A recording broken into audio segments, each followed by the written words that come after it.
Okay, what's up, everybody? I think I'm recording. Um, my name's Russ.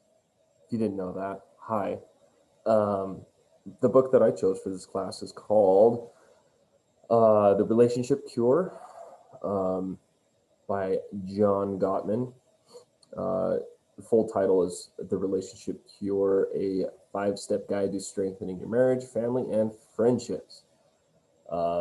Just to give you an overview of the author, I think Gottman's probably uh, the most famous couples researcher, um, highly regarded in areas of that's not a word, marital stability, parenting, divorce. Um, he's the founder of something called the Love Lab. I think that's what he calls his research center. Sounds interesting. Um, and he's the author of more than 190 academic publications and is the author or co-author of 40 books. So this is one of his 40. Uh, in the Relationship Cure, Gottman shares 5 steps for strengthening relationships with your family, partner, and friends. And through this book, the author wants to strengthen the emotional connection of people. It's the overall goal. So the 5 steps, go through those 5 steps with you. Step 1 is to examine your bids for a connection. These bids can be verbal or nonverbal, but essentially it's an effort or an attempt to connect with someone, with another individual. Um, like I said, those bids can be verbal or nonverbal, whether it's body language, posture, or obviously asking certain things can be a bid. It's an effort. And the other concerned party can react in one of 3 ways. They can turn towards the bid, they can turn against, or they can turn away. To turn towards obviously is the positive interaction. Turning towards it is an example would be being met with warmth, understanding, kindness. Turning against would be being met with contempt, being argumentative, judgmental, whatever. And then turning away is just kind of that indifference or ignoring the bid. Um, Another important part in that step 1 is to with these bids, if there is conflict, to be aware of emotional flooding. Emotional flooding is, I'm familiar with it, but I wasn't necessarily familiar with the term, and it's just being overly activated. If we get overly activated, Gottman recommends we take a 20-minute break from whatever the scenario is. Go on a walk, go on a drive, change the scenery, just take a break. If you find yourself butting heads with anybody, really, just take that 20-minute break to reset. Step 2 touches on discovering your brain's emotional command systems. This was interesting to me. There are 7 of them, 7 command systems that Gottman identifies. The first one is the Explorer. This system commands searching, learning, and satisfactory curiosity. Next is the Commander-in-Chief. System commands dominance, control, and power. The third is the Sensualist. That's my favorite. The system commands sexual gratification and reproduction. The fourth is the Energy Czar. Czar as in like the Russian czars, czar with a C. The system regulates need for energy, rest, and relaxation. It's exciting. The fifth is the Jester. This is my second favorite. This commands play, recreation, and diversion, all of which are important to my self-care, for sure. The sixth is the Sentry. System commands survival, relates to worry, fear, and vigilance. I'm going to add trauma to that too. Seventh, last but not least, is the Nest Builder. This system commands affiliation, bonding, and attachment. All those are important to be aware of. Step 3 is to examine your emotional heritage. What that meant to me is looking at my family of origin, seeing how my family dealt with conflict.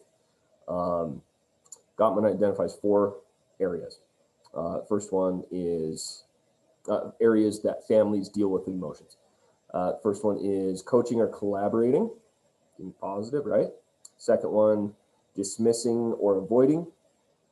Family just kind of dismisses, doesn't pay attention to emotion. The third is the laissez-faire, just kind of that like easygoing, like no big deal. Like, oh, you're super sad, like no big deal, we'll get over it.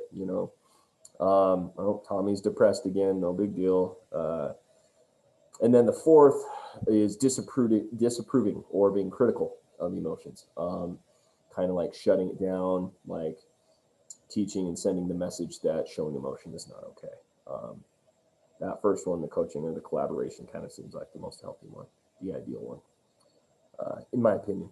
Step 4 is to sharpen your emotional communication skills, things to pay attention to here in communication skills, as a lot of communication is nonverbal. Pay attention to your facial expressions, movement, gesture, touch, tone of voice, descriptive words, and metaphors. There's 7 different ones there. And those can be nonverbal. There are lots of stats out there. The book doesn't give a specific one, but like 80%, 90%, 70% of communication is nonverbal. A large portion, chunk, majority is definitely. So whether it's being aware of our own or my own nonverbal communication or the other concerned party, it's just something to pay attention to. It's important.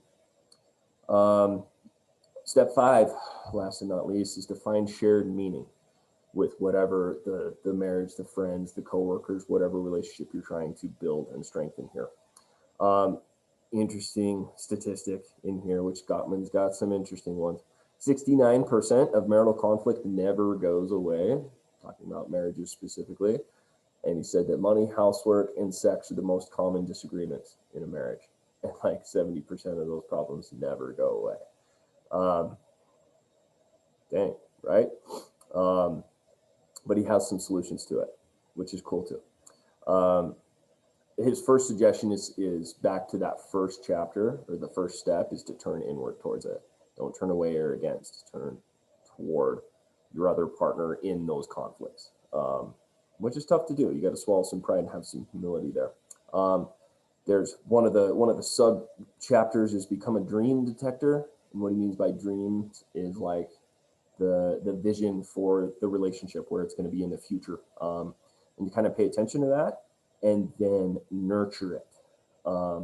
You might have to do a little digging, detective work to kind of find out what the dream or the vision of the other person is for the relationship you are involved in. And then he also suggests that you explore the rituals you share, and create new ones, bringing a fresh energy to the relationship.